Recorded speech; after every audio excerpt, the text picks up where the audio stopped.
Bonjour à toutes et à tous, je souhaite la bienvenue, je vous remercie de nous avoir rejoints. J'imagine que d'autres personnes vont nous rejoindre dans un instant, mais pour le moment, elle profite encore un peu du soleil. Je suis Stéphanie Dossman de Natixis CIB. Je suis spécialiste du secteur immobilier. Je vous présente Juan Velayos, qui est le fondateur de JV20, une entreprise de consulting et d'investissement dans l'immobilier espagnole. Aujourd'hui, nous allons donc animer cette table ronde sur l'immobilier. Et ce que l'on peut dire, c'est que la pandémie a vraiment mis en avant et encore plus mis la lumière sur le défi que représente le changement climatique, mais ça a également changé notre manière de travailler, notre manière de vivre, notre manière de faire nos courses, nos achats. Nous allons donc débattre ensemble de la manière dont, donc avec les panélistes d'aujourd'hui, de la manière dont la deep tech peut nous permettre de faire face aux nouvelles attentes dans le secteur de l'immobilier. Juan? Oui.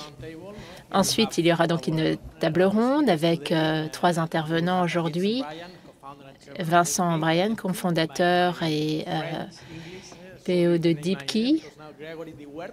Grégory Deverp, je ne sais pas comment on prononce votre nom. En tout cas, vous êtes fondateur d'AO PropTech. Et puis Pere Vignoles Serra. Là, je suis sûre de bien prononcer, dit l'intervenant, parce qu'il est catalan. Et il est vice-président PDG d'Immobilia. So let me start with a short introduction. So at Natixis CIB Research, we recently published Colonial. a report on, Alors, je vais commencer par quelques informations. Chez Natixis, nous avons publié récemment un rapport pour voir comment l'immobilier peut répondre aux objectifs bâtiments bas carbone. Je voudrais vous rappeler que les bâtiments sont responsables de 36% des émissions de gaz à effet de serre dans l'Union européenne et il y en a 45% qui viennent du secteur du BTP et 55% des émissions directes ou indirectes des bâtiments résidentiels. L'Union européenne estime que 75% de son parc immobilier actuel est inefficace sur le plan énergétique. Et le paquet climat, en juin 2021, au niveau de l'Union européenne, a renouvelé l'objectif de zéro émission nette de gaz à effet de serre d'ici 2050, avec une première étape en 2030, avec une réduction des émissions à hauteur de 55%. Lorsque l'on sait que la moitié des bâtiments dans les pays en développement et émergents en 2050 ne sont pas encore construits, vous voyez bien la raison pour laquelle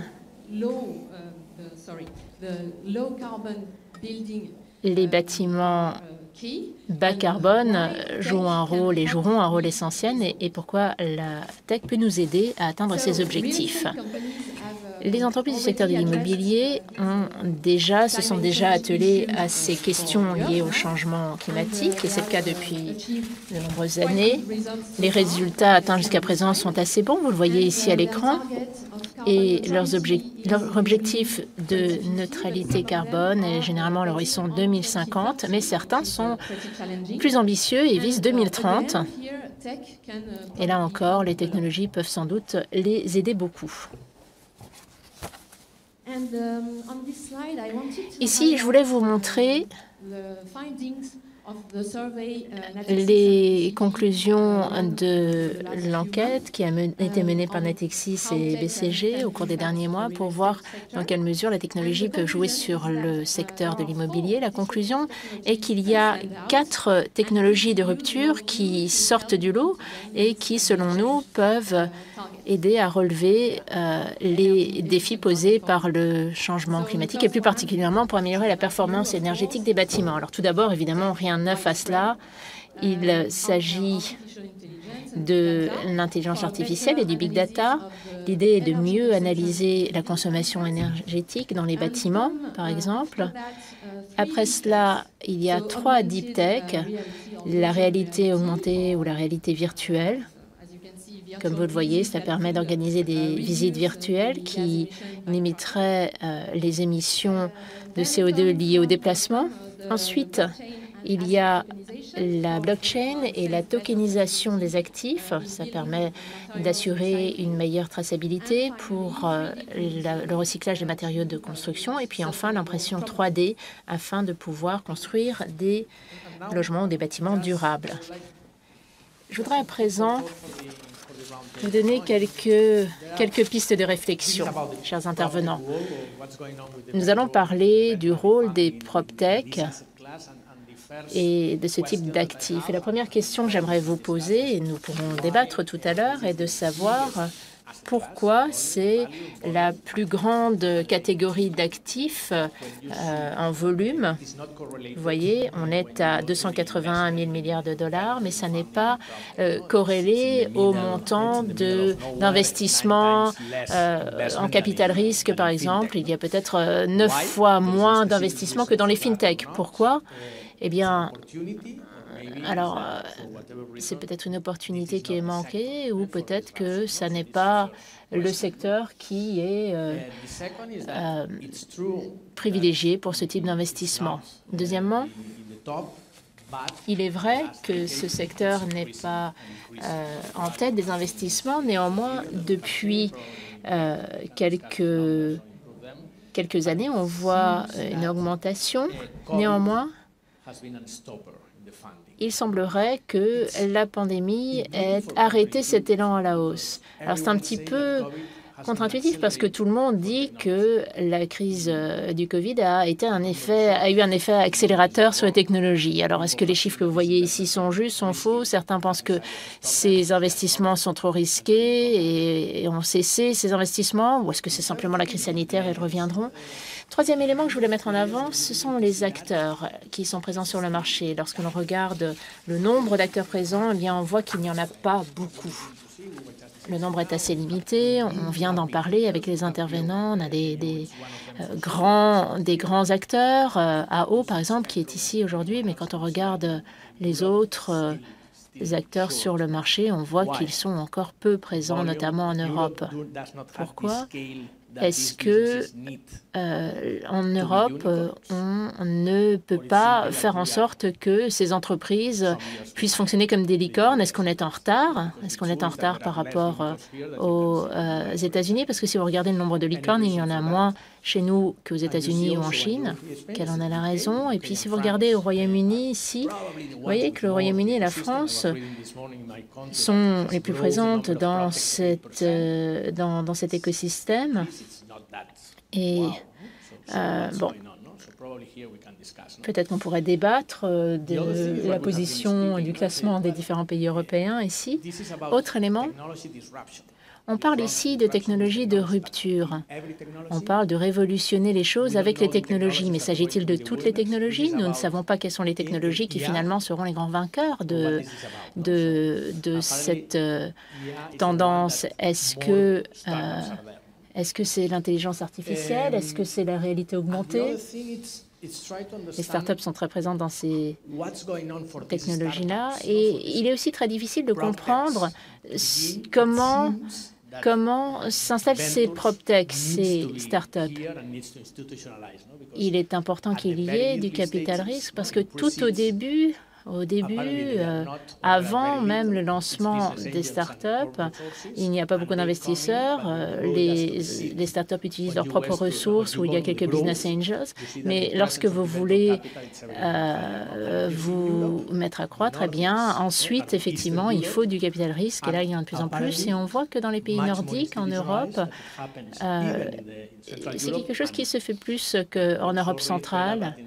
Et alors, dans le sud de l'Europe, je suis désolée, chers compatriotes, mais nous sommes en retard. Et est-ce qu'il va y avoir une révolution dans toutes les catégories d'actifs? Il semblerait que les startups vont investir dans les bureaux. Oui, ça semble assez évident puisque c'est la plus grande catégorie d'actifs immobiliers.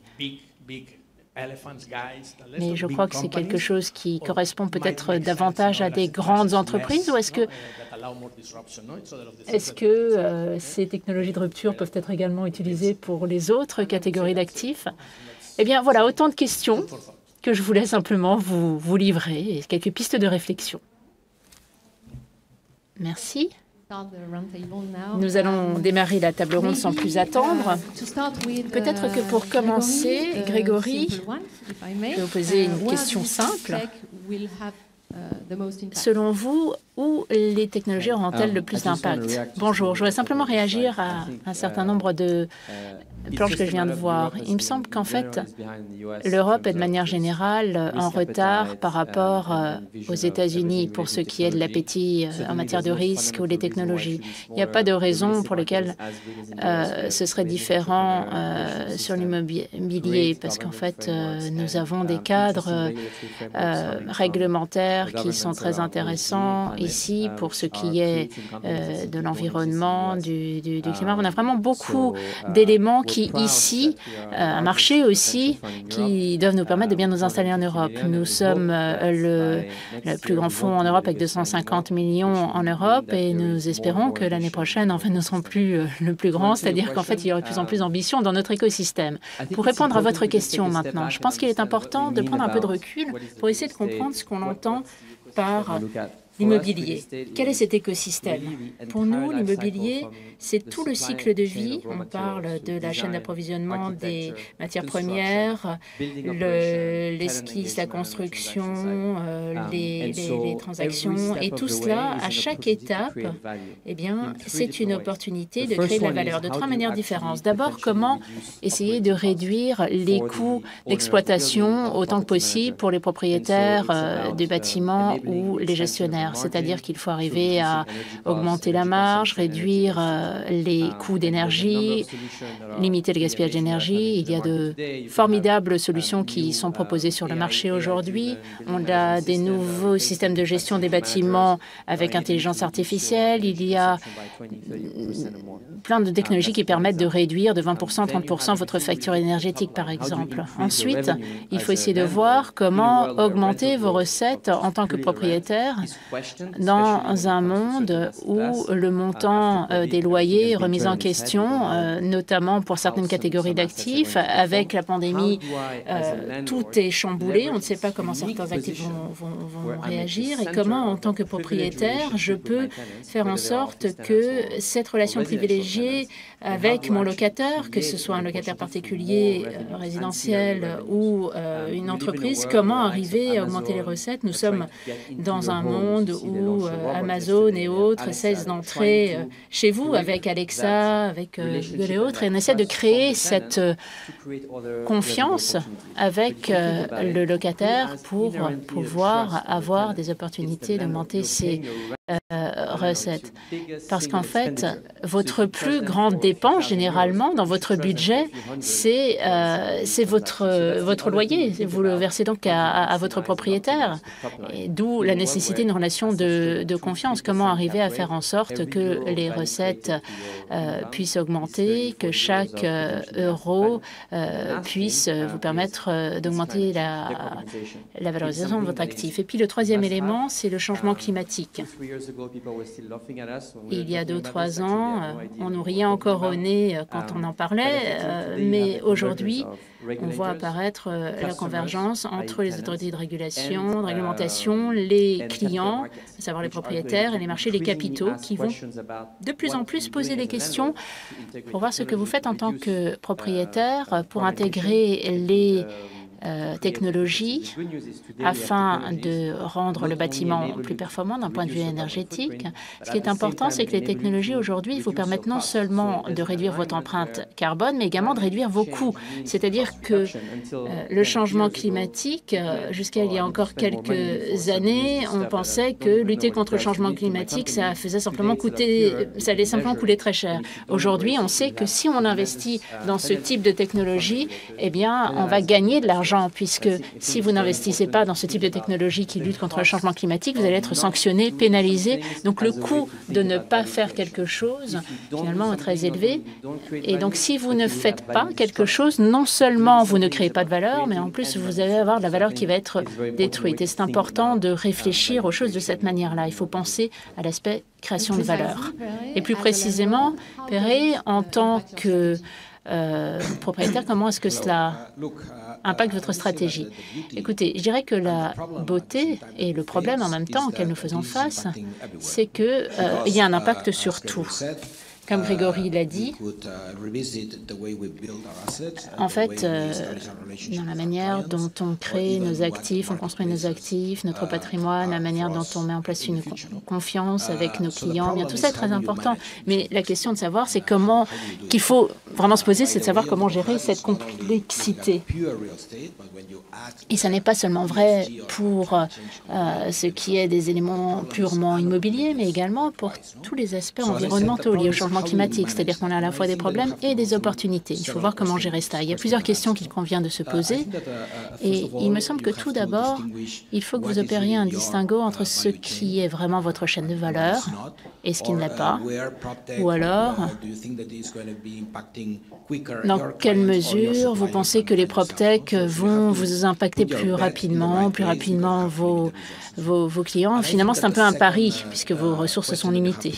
Et la deuxième question qu'il faut se poser, à mon avis, est de savoir comment on peut gérer l'incertitude.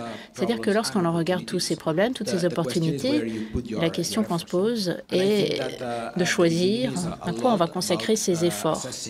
Et je crois qu'au départ, il faut vraiment arriver à évaluer les certitudes qui sont reliées à chacune des opportunités présentes. Selon vous, dans quelle mesure est-ce que votre chaîne de valeur va être impactée et il faut que vous consacriez vos ressources à cet élément-là plutôt qu'à un autre. Et troisièmement, il faut arriver à voir comment finalement on utilise tout cela et quel est le résultat. On va parler tout à l'heure des data, du big data, de l'IA. La question est de savoir comment on démarre et où on arrive, comment on atterrit. Parce que la question, bien sûr, les idées sont bonnes, mais comment rendre tout ça faisable? À voir. Vincent, les data, ça vous connaît, n'est-ce pas? Les data, est-ce que les data, les données sont au cœur de tout ou est-ce que c'est un ensemble d'éléments? Parce que je vais essayer de concentrer deux questions en une seule. Quel est votre avis? Vous êtes un peu le nouveau venu et vous travaillez énormément avec les data. Je pense que les startups vont révolutionner totalement le secteur. Comment est-ce qu'on pourrait se projeter dans 5, 10 ans? Est-ce que vous pensez que Perret va être en concurrence avec des animaux auxquels il ne pense même pas, ou est-ce que ce sera quelque chose de semblable aujourd'hui? Bonne question. Tout d'abord, j'aimerais vous dire que je suis ravie d'être parmi vous. Merci de votre invitation. En effet, Perret et Grégory l'ont déjà dit, il y a un vrai changement dans notre secteur. Il est évident que le changement climatique est une réalité, ça n'est plus simplement une hypothèse.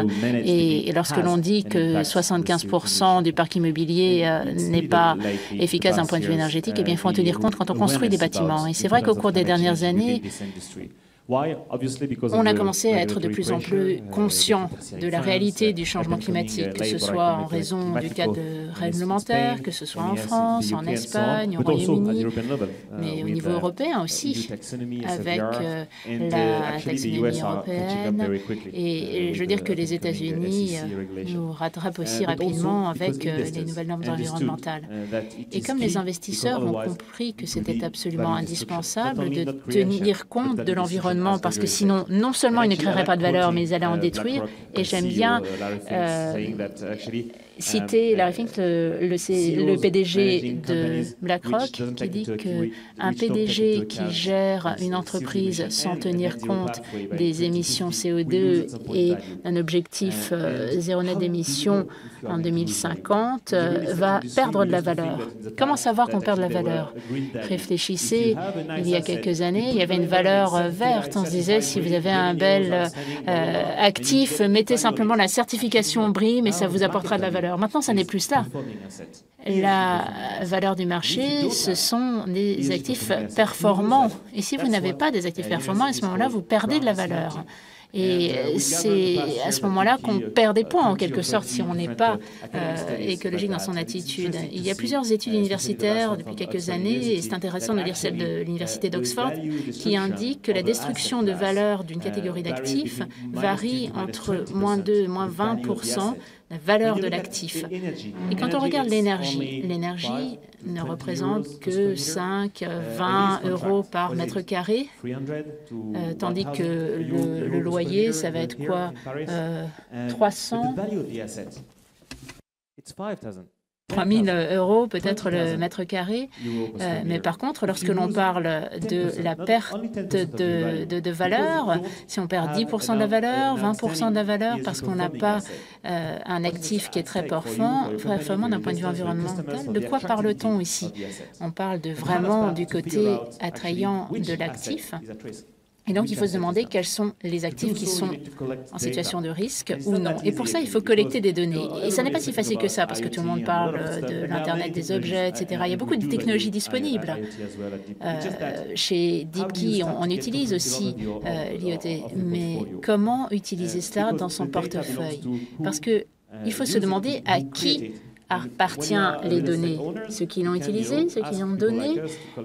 Et donc, on peut demander à des personnes comme mon entreprise de collecter des données, mais comment faire pour on n'a pas le droit d'accéder aux données. D'abord, il faut avoir le consentement du client. C'est important de voir qu'en fait, les données sont vraiment au cœur de toute la stratégie de lutte contre le changement climatique, pas uniquement pour l'immobilier, mais pour d'autres secteurs aussi. C'est à la fois des questions liées aux technologies de pointe, c'est-à-dire qu'il faut être capable de collecter ces données, d'évaluer l'actif et de voir comment atteindre l'objectif dans 2050, mais c'est également des choses qui ne nécessitent pas la technologie de pointe. Comment obtenir le consentement de monsieur ou madame un tel dans le bâtiment pour pouvoir utiliser leurs données, ou alors un opérateur de logistique. Il faut avoir leur consentement pour pouvoir accéder aux données.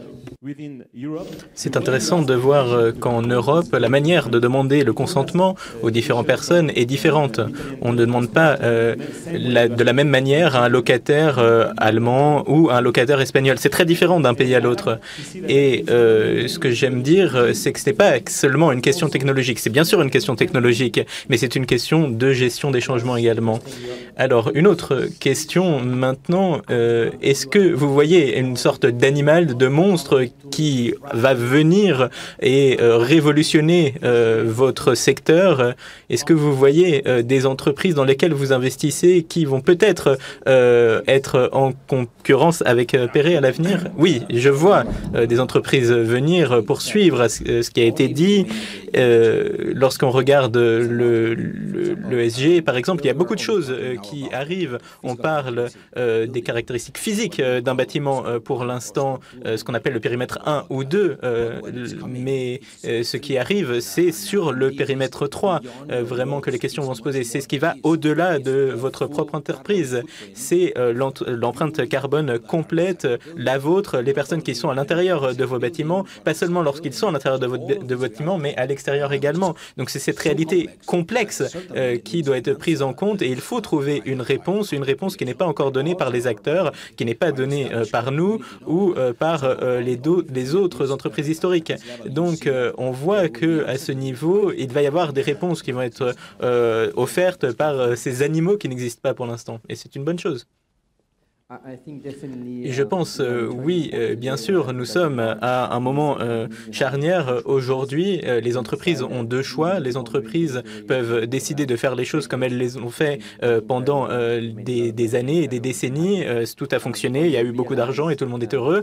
Ou alors, on se rend compte qu'il y a eu un véritable changement, et donc il faut prendre ses responsabilités et allouer les bonnes ressources à ces modifications, à ces changements. Et ce qu'on voit comme problème dans la plupart des entreprises, c'est la culture. Cette culture de dire qu'on n'a pas le droit de faire des erreurs parce que tout doit être précis, exact. Il n'y a pas de marge d'erreur quand on construit un bâtiment. Mais lorsqu'on regarde les technologies, il y a toujours des erreurs. Il faut avoir des progressions et des itérations. On avance en faisant des erreurs et donc il faut qu'il y ait un changement de culture. Il faut des nouveaux talents aussi, des nouveaux types de talents dans notre entreprise, des ingénieurs et autres qui vont nous permettre d'avoir une transition vers le prochain monde.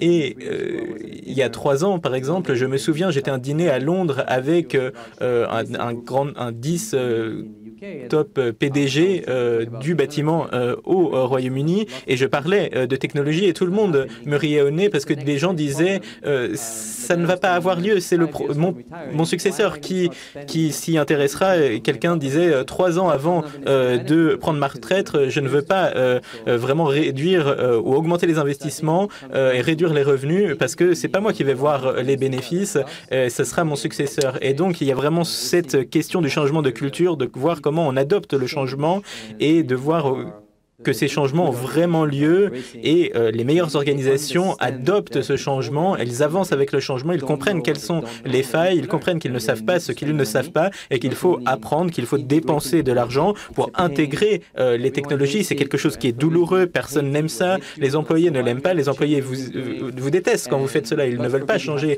leurs habitudes. Et si en plus vous devez faire un autre changement 6 mois plus tard parce que c'était le mauvais système que vous avez mis en place, les personnes vont quitter l'entreprise, et spécialement dans ce pays, mais il faut le faire. Il faut aussi qu'il y ait cet alignement du haut vers le bas dans toute l'entreprise et expliquer à vos employés pourquoi ces changements sont nécessaires.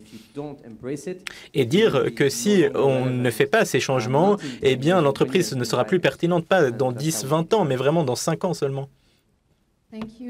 Merci beaucoup, Perret, maintenant sur le marché. Comment les technologies peuvent optimiser les bureaux, par exemple? On voit ces changements dans notre manière de travailler. Après, on voit qu'on travaille plus depuis le domicile, par exemple. Comment est-ce que la technologie peut optimiser l'utilisation des bâtiments, par exemple? Alors, oui, comme je l'ai dit, la technologie peut offrir des solutions au niveau du marché, au niveau de la relation avec les clients et au niveau de la construction également, dans la manière dont vous construisez.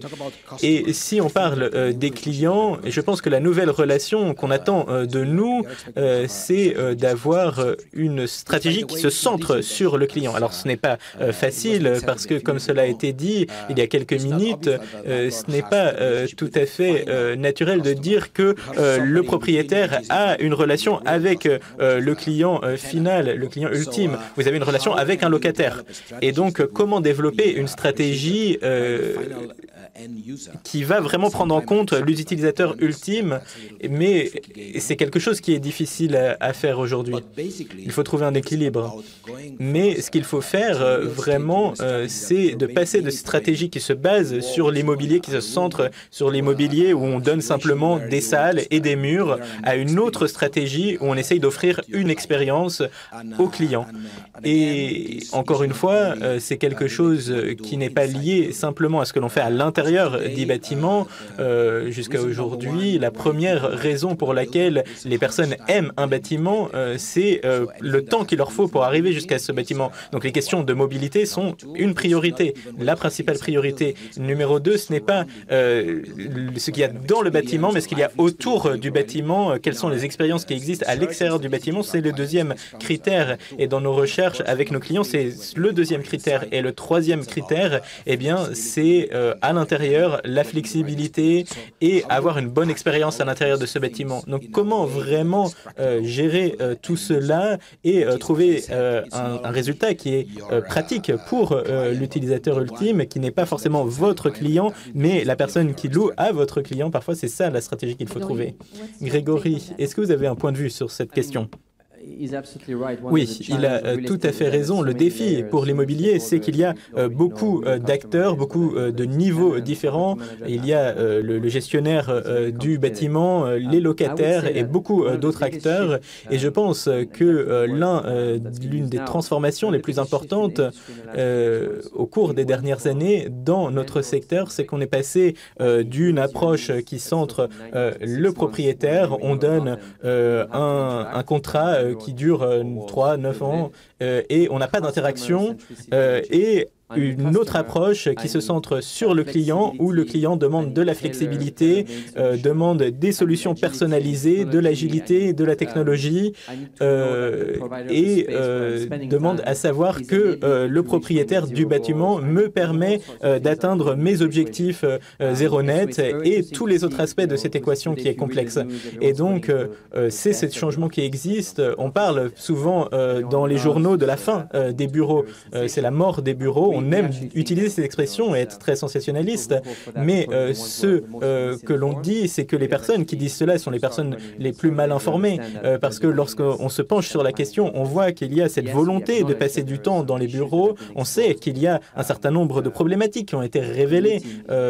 Et nous avons, par exemple, les déplacements quotidiens qui sont l'ennemi des bureaux. Et il faut vraiment que la présence dans les bureaux soit importante pour que les gens veulent se déplacer vers les bureaux.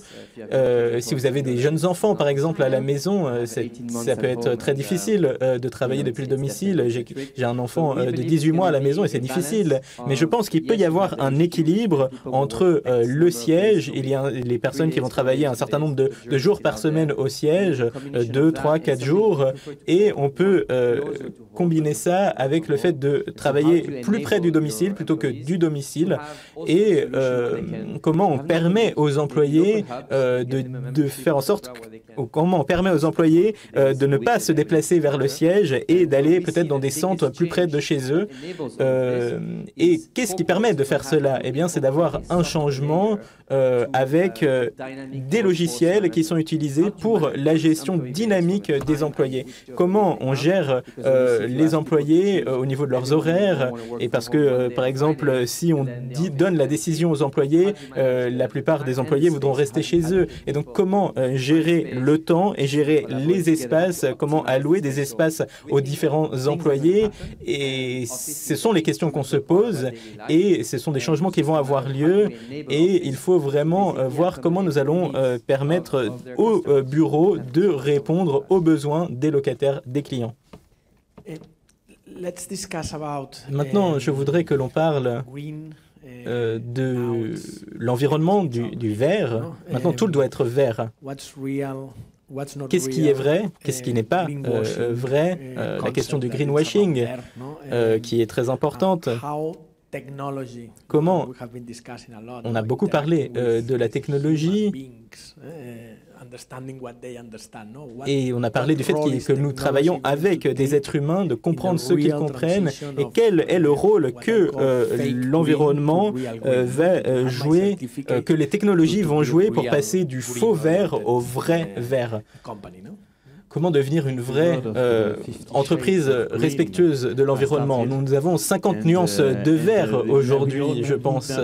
Et il faut que l'on trouve vraiment quelle sera la bonne nuance de vert pour nous. Si on prend un peu de recul, en 2000, par exemple, lorsqu'on parlait de l'environnement, du vert dans notre secteur, c'était simplement inclure deux phrases dans le rapport annuel, dire qu'on avait par exemple des abeilles, une ruche sur le toit du bâtiment, et j'ai changé les ampoules et maintenant on utilise des LED.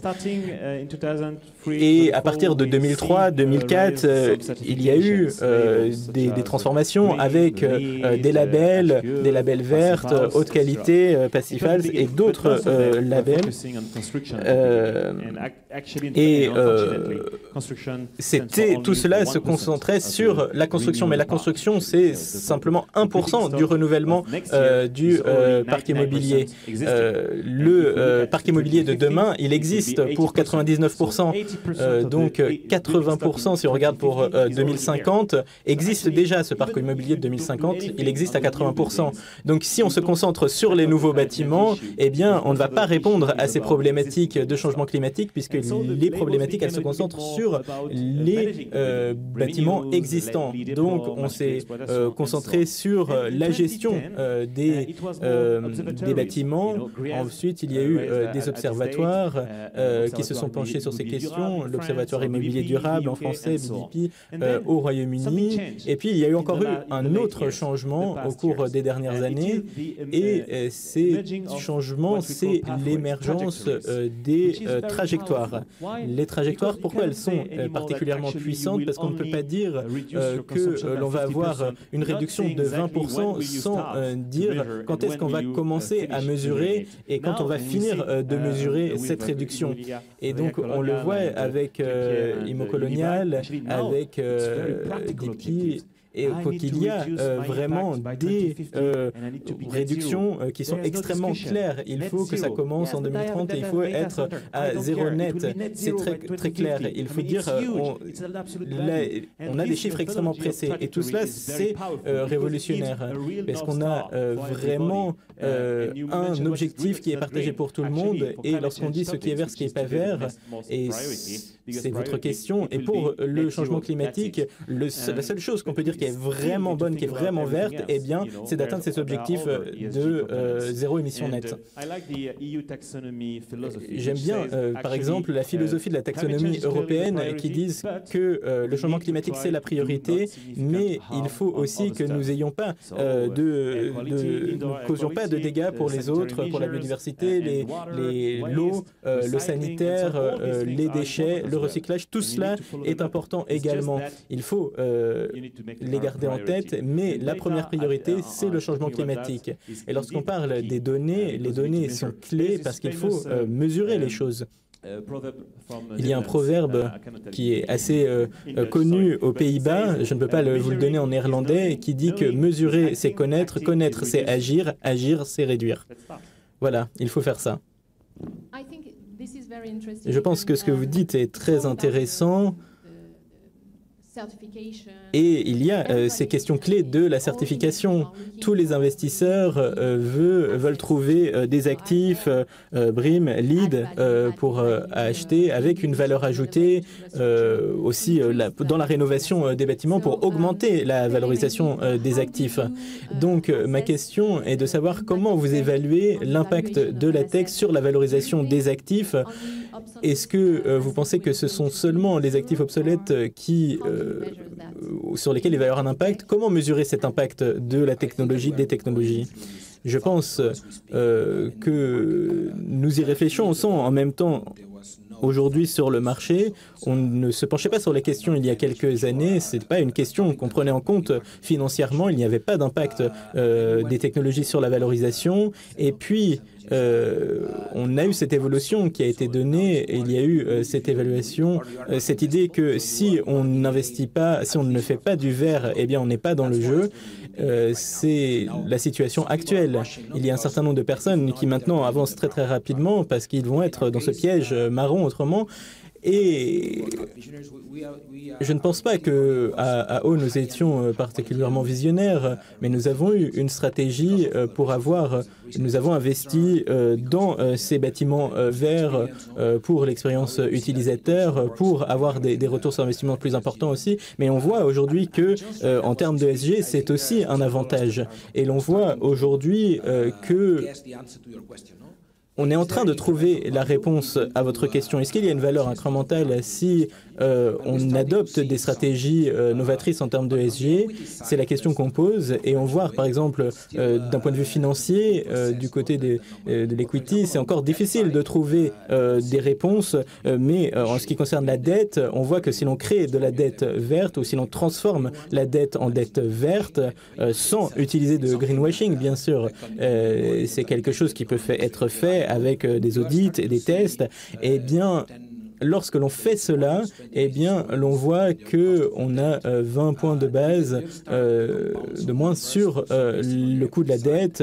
On peut déjà commencer à voir les choses et à analyser les choses du point de vue de l'equity et de voir quelles sont les réductions de coûts qui peuvent exister également. Je pense que pour l'instant, on peut dire que ça peut augmenter la valorisation de l'actif de 5 ou 10%.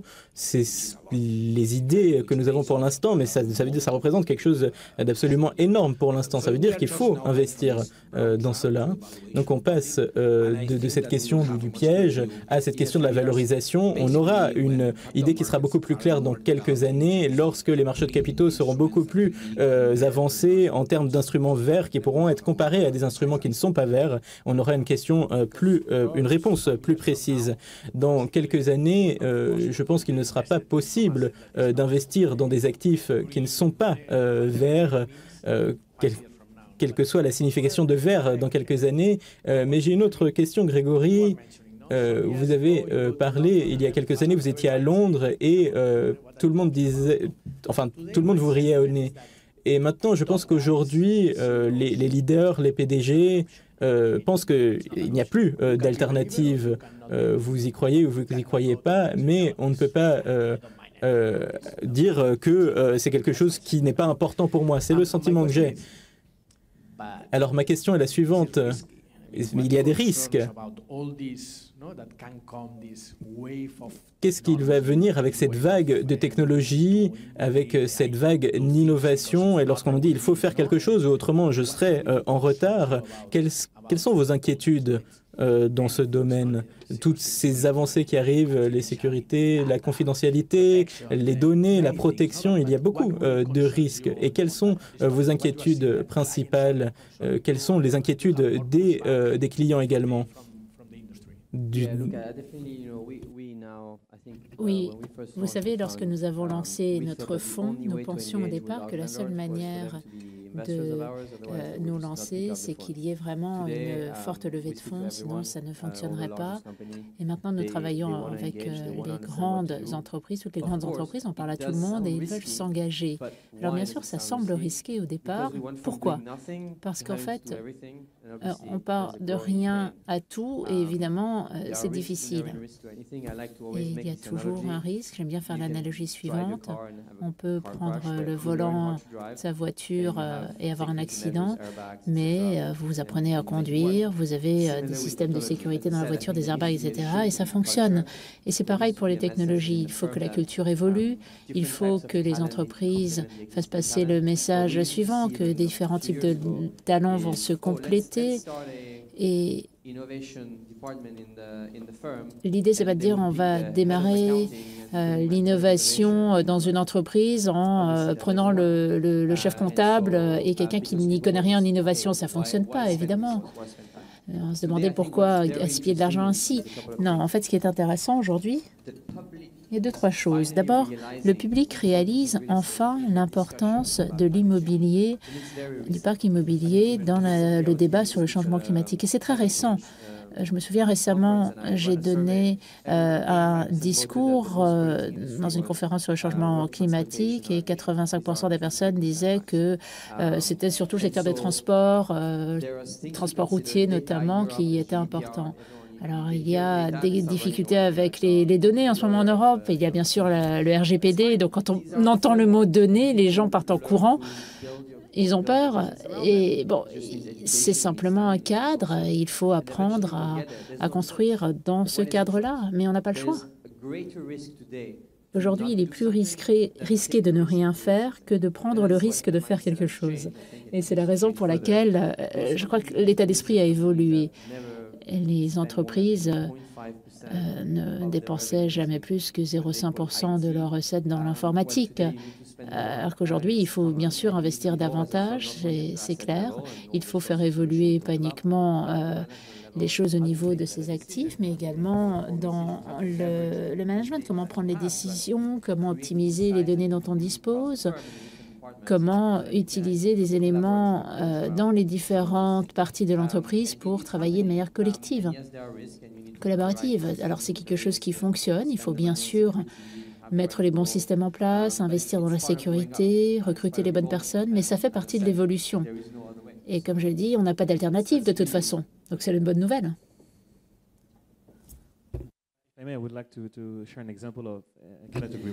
Alors, je suis évidemment totalement d'accord. Nous travaillons essentiellement avec des investisseurs immobiliers comme la société foncière lyonnaise, Topeco et d'autres, mais également avec des locataires, des clients qui sont dans des bâtiments. Et ce que nous observons depuis quelque temps, c'est qu'en fait, ils vendent leurs murs à des gestionnaires de patrimoine et ils veulent être locataires. Pourquoi?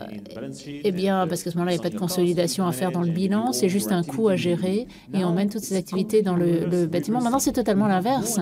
On voit de plus en plus de clients qui en fait veulent racheter leur patrimoine auprès des investisseurs dans l'immobilier afin de s'assurer que ce soit bien eux qui gardent la valeur, non seulement pour prendre des décisions plus rapidement, savoir pour prendre des mesures de lutte contre le changement climatique, mais également parce que nos clients ont compris qu'il y avait une valeur à s'occuper de son patrimoine immobilier et pas uniquement à l'occuper, à s'en servir. C'est intéressant, je trouve.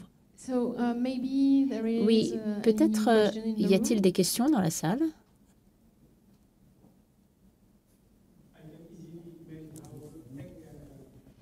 Merci d'utiliser un micro pour que les interprètes puissent entendre votre question.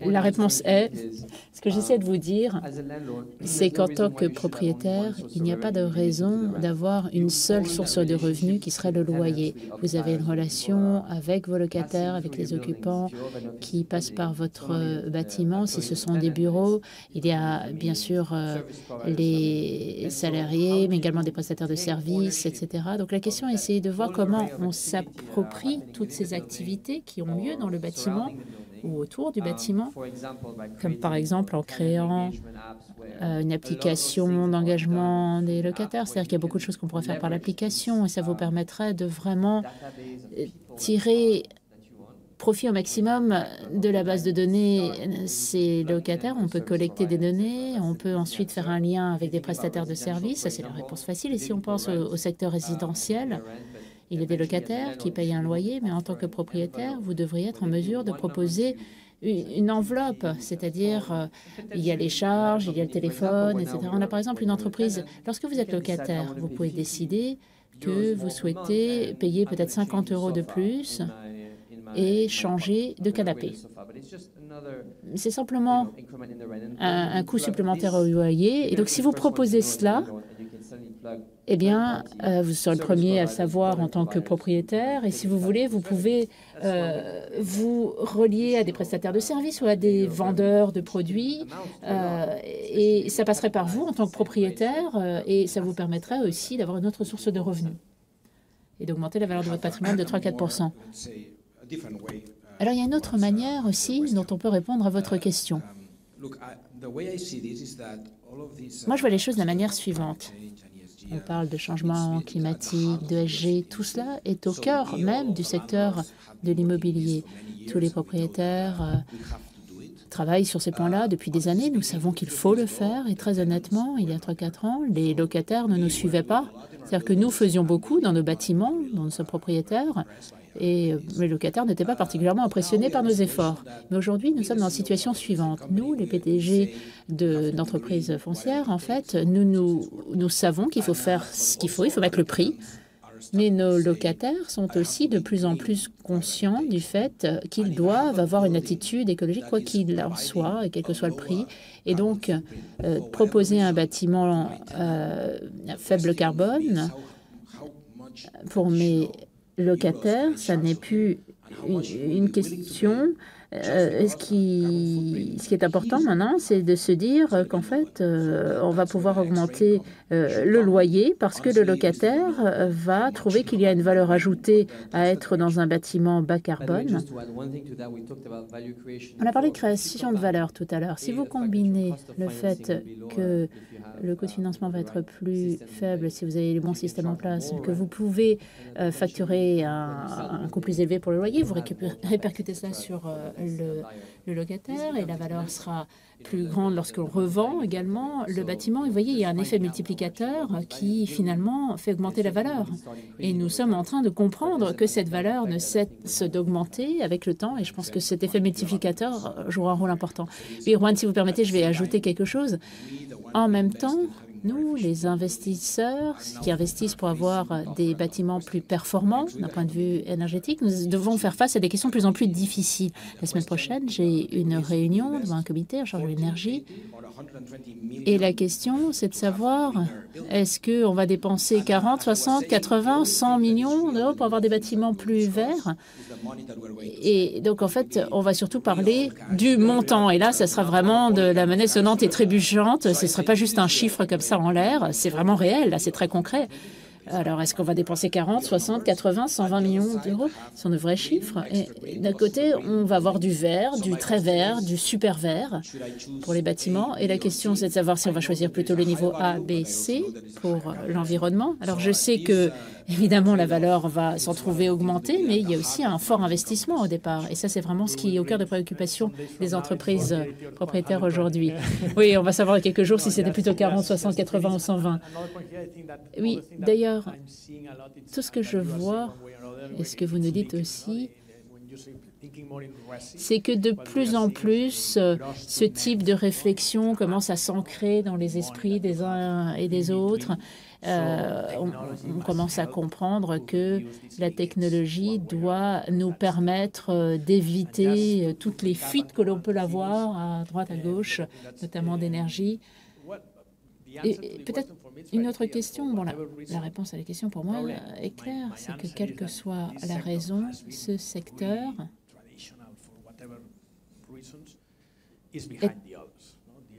est très ancien pour des raisons évidentes et pourtant il est en retard par rapport à d'autres secteurs.